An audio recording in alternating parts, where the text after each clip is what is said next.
بسم اللہ الرحمن الرحیم۔ السلام علیکم عزیز طالبات، امید کرتی ہوں آپ سب خیریت سے ہوں گے۔ آرام و آسائش کی جتنی عادت ڈالو پڑ جاتی ہے۔ مناسب یہ ہے کہ اپنی ضروریات کو محدود کر لیا جائے۔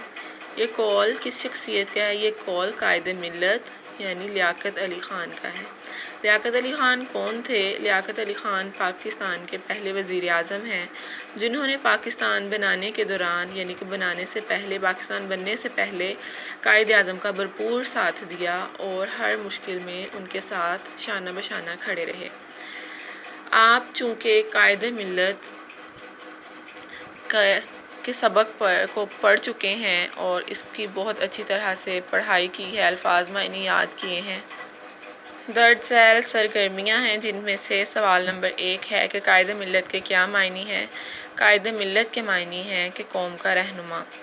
اور دوسرا سوال ہے کہ کس بات سے اندازہ ہوتا ہے کہ قائد اعظم محمد علی جناح کو لیاقت علی خان پر بہت اعتماد تھا؟ آپ جانتے ہیں کہ ایک موقع پر قائد اعظم نے فرمایا تھا کہ گاندھی جی کے پاس بہت سے لوگ ہیں جن پر وہ تکیہ کر سکتا ہے، لیکن میرے پاس صرف ایک آدمی ہے اور وہ لیاقت علی خان ہے۔ اسی طرح سوال نمبر 3 ہے کہ آپ کو قائد ملت لیاقت علی خان کی سب سے اچھی بات کیا لگی اور کیوں؟ وضاحت سے لکھیے۔ میں اگر اپنی بات کروں تو مجھے ان کی سب سے اچھی بات یہی لگی، جیسے انہوں نے فرمایا کہ آرام و آسائش کی جتنی عادت ڈالو پڑ جاتی ہے۔ مناسب یہ ہے کہ اپنی ضروریات کو محدود کر لیا جائے۔ اگر محسوس کیا جائے تو یہ بات بہت بڑی ہے۔ اگر ہم اپنی ضرورتوں کے پیچھے بھاگیں تو وہ کبھی مکمل نہیں ہوتی، لہٰذا ہمیں اپنی ضرورتوں کو محدود کر لینا چاہیے تاکہ ہم اپنے لیے بھی اور دوسروں کے لیے بھی آسانیاں بانٹ سکیں۔ سوال نمبر 4 ہے کہ اگر قائد ملت مزید چند سال پاکستان کے وزیر اعظم کے فرائض انجام دیتے تو پاکستان کی حالت کیسی ہوتی؟ 2 باتیں تحریر کریں۔ اب آپ یہ سوال اپنی مرضی سے اپنے الفاظ میں اس سوال کا جواب لکھیں گے، اور دوسری سرگرمی ہے کہ ان الفاظ کی املا یاد کیجیے اور انہیں اپنے جملوں میں استعمال کیجیے۔ خدمت، رہنما، مشغلہ، خوش اسلوبی اور احترام۔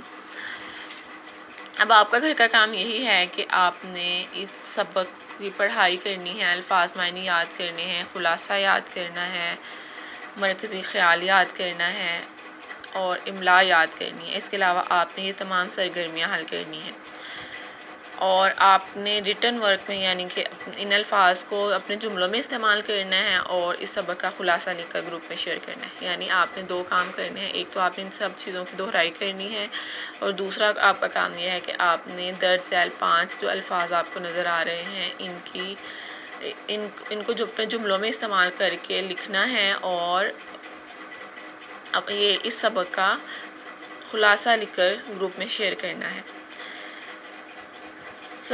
سرگرمی نمبر 3 ہے کہ لقب کو درست شخصیت سے ملائیے۔ لقب کسے کہتے ہیں؟ میں نے آپ کو کل بتایا تھا شاید کہ لقب اس نام کو کہتے ہیں جو کسی خوبی یا خامی کی وجہ سے مشہور ہو جائے۔ تو انتخاب اور شخصیت، یہ القاب ہیں اور یہ شخصیات ہیں۔ اب القاب کو ہم نے شخصیت سے ملانا ہے، تو قائد ملت کون ہیں جن کے بارے میں ہم نے ابھی پڑھا؟ لیاقت علی خان۔ اور قائد اعظم کون ہے؟ محمد علی جناح۔ محمد علی جناح ان کا نام ہے نا، قائد اعظم جن کو ہم قائد اعظم کے نام سے جانتے ہیں۔ اور مادر ملت کون ہے؟ مادر ملت محترمہ فاطمہ جناح۔ محسن پاکستان ڈاکٹر عبدالقدیر خان، اور شاعر مشرق علامہ اقبال۔ امید کرتی ہوں آپ کو آج کے سبق کی اچھی طرح سے سمجھ آ چکی ہوگی۔ اب آپ نے ان اسباق کی تیاری اچھی طرح سے کرنی ہے، کیونکہ آپ کے پیپرز ہونے والے ہیں، یعنی کہ آپ کے امتحانات ہونے والے ہیں۔ تو ہم یہ ریویژن اپنے امتحانات کی تیاری کے لیے کر رہے ہیں، لہٰذا امید کرتی ہوں کہ آپ یہ کام بہت اچھے طریقے سے کریں گے۔ اپنا خیال رکھیے۔ اللہ حافظ۔